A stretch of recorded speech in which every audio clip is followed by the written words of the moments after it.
All right. Hello, everyone. This is my weekly recap video. Uh, Purpose is to go over the things that we talk about, me and all the life athletes that I am training for the week. We'll be going over basically two parts. Part one will be exercise, and part two will be nutrition. So, let's get started. Exercise. All right. First of all, we're gonna start with stretching.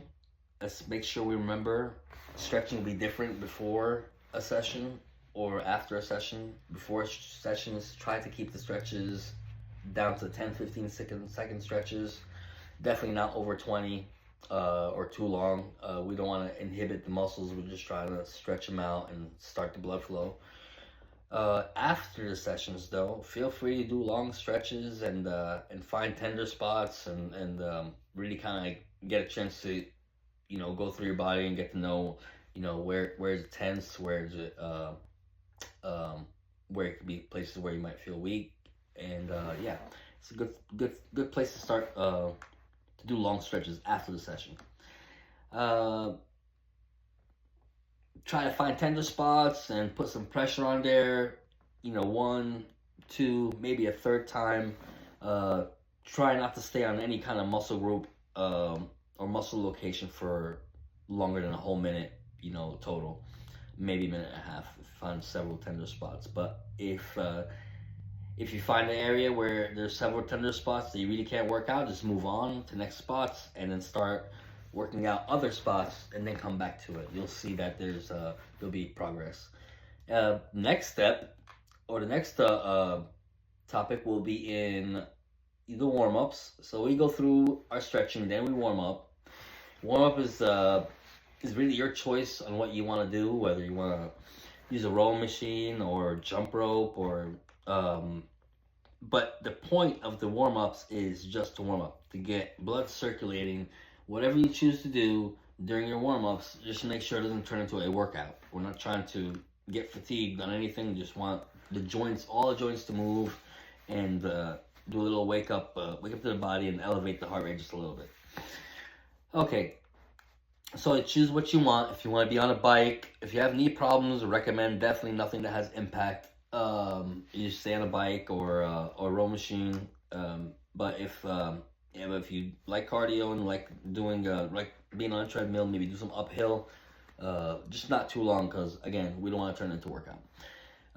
And usually running ends up being kind of a workout. So other than that, we will start after that. We will be usually going through activation exercises, and that is the purpose of warming up and getting all of our stabilizer muscles ready. Now, those stabilizer muscles, usually those are small muscles that are wrapped around our spine, small muscles around our rotator cuffs. They're all the muscles that we use to stabilize our movement, not necessarily get power, but to keep us stable. And it's important to get our spine and our torso warmed up and ready and activated, so we have strength that comes from here. That's where the strength comes from. It comes from our torso and goes out to our limbs. So activation exercises usually are going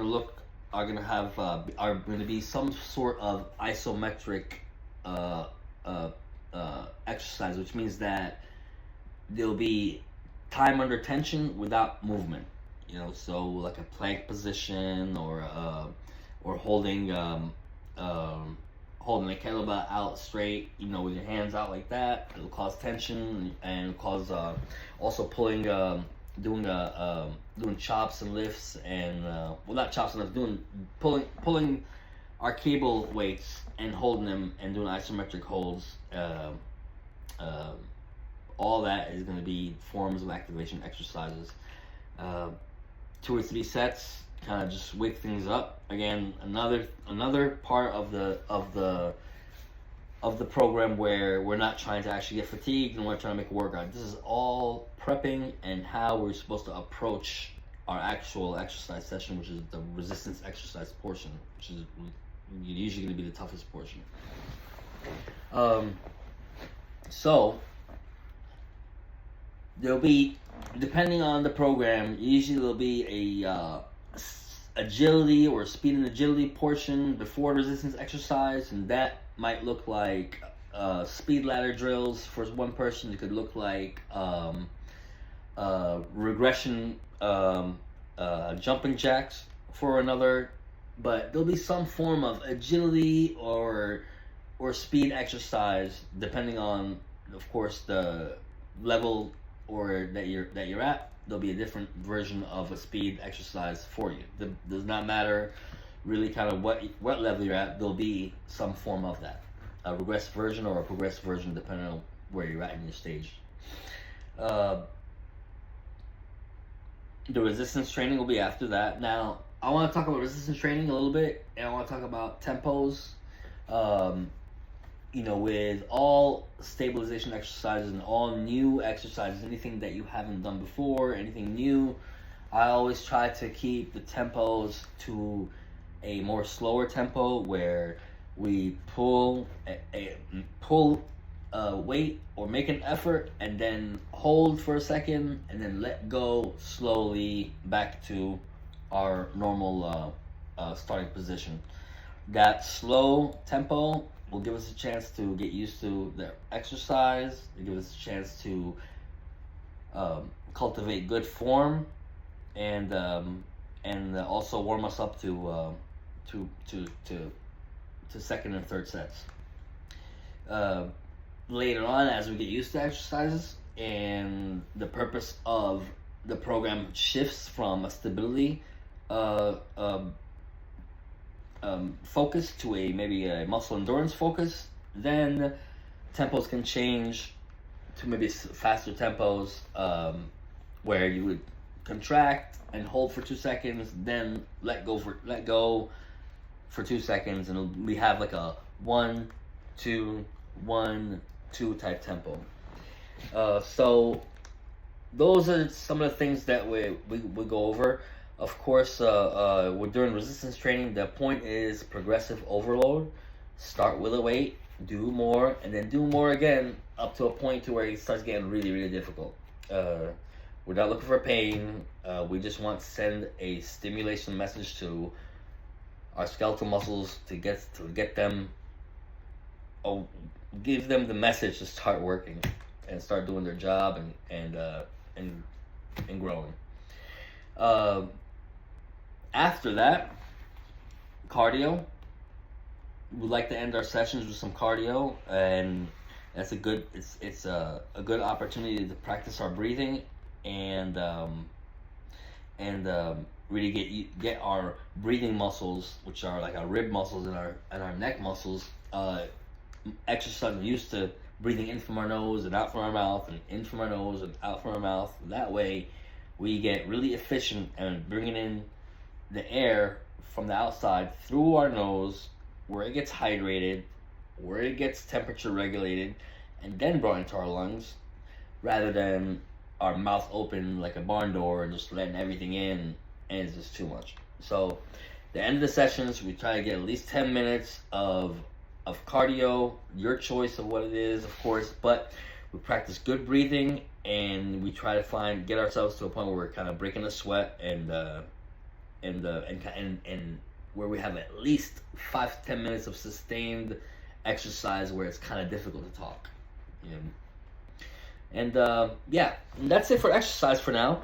We'll move right into nutrition, and some of the things that I'd like everybody to be educated on are is to look at our food and know at least what's the difference between the things we eat for fuel and the things we eat for growth, because there has to be a balance between these things. And if we have too much fuel and no protein for growth, then our bodies are just not going to function properly.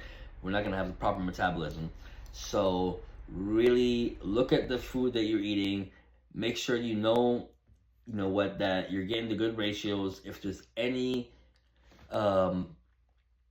if you're unsure about anything, you have my number and you can message me. I'm more than happy to respond and help out. But it's important that our protein levels stay high. If we want to develop our muscles, so and decrease our body fats in order to increase our metabolism and better our metabolism, then our protein intake will have to be sustained, and it have to be anywhere between around 1 gram per pound of body weight is a good goal to go through, to shoot for. And that's going to be hard if you're to get it just from food.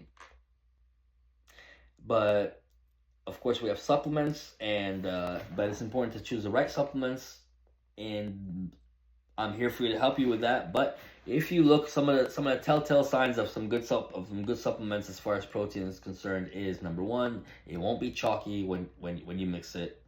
If you look at the labels, you'll see the calories for a 25 grams serving of protein should not be any more than 120 calories.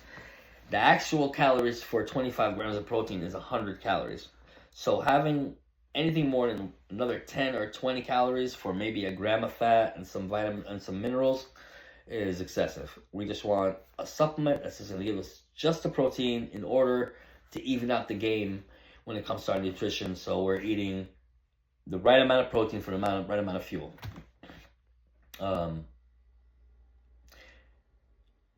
That's as far as macronutrients like protein and fats and carbs. But the micronutrients, things that we can't really see that's in the food, the vitamins, the minerals, and our electrolytes, is also very important. So if we're starting to work out and we're in workout programs, we need to make sure that we have our vitamins, we're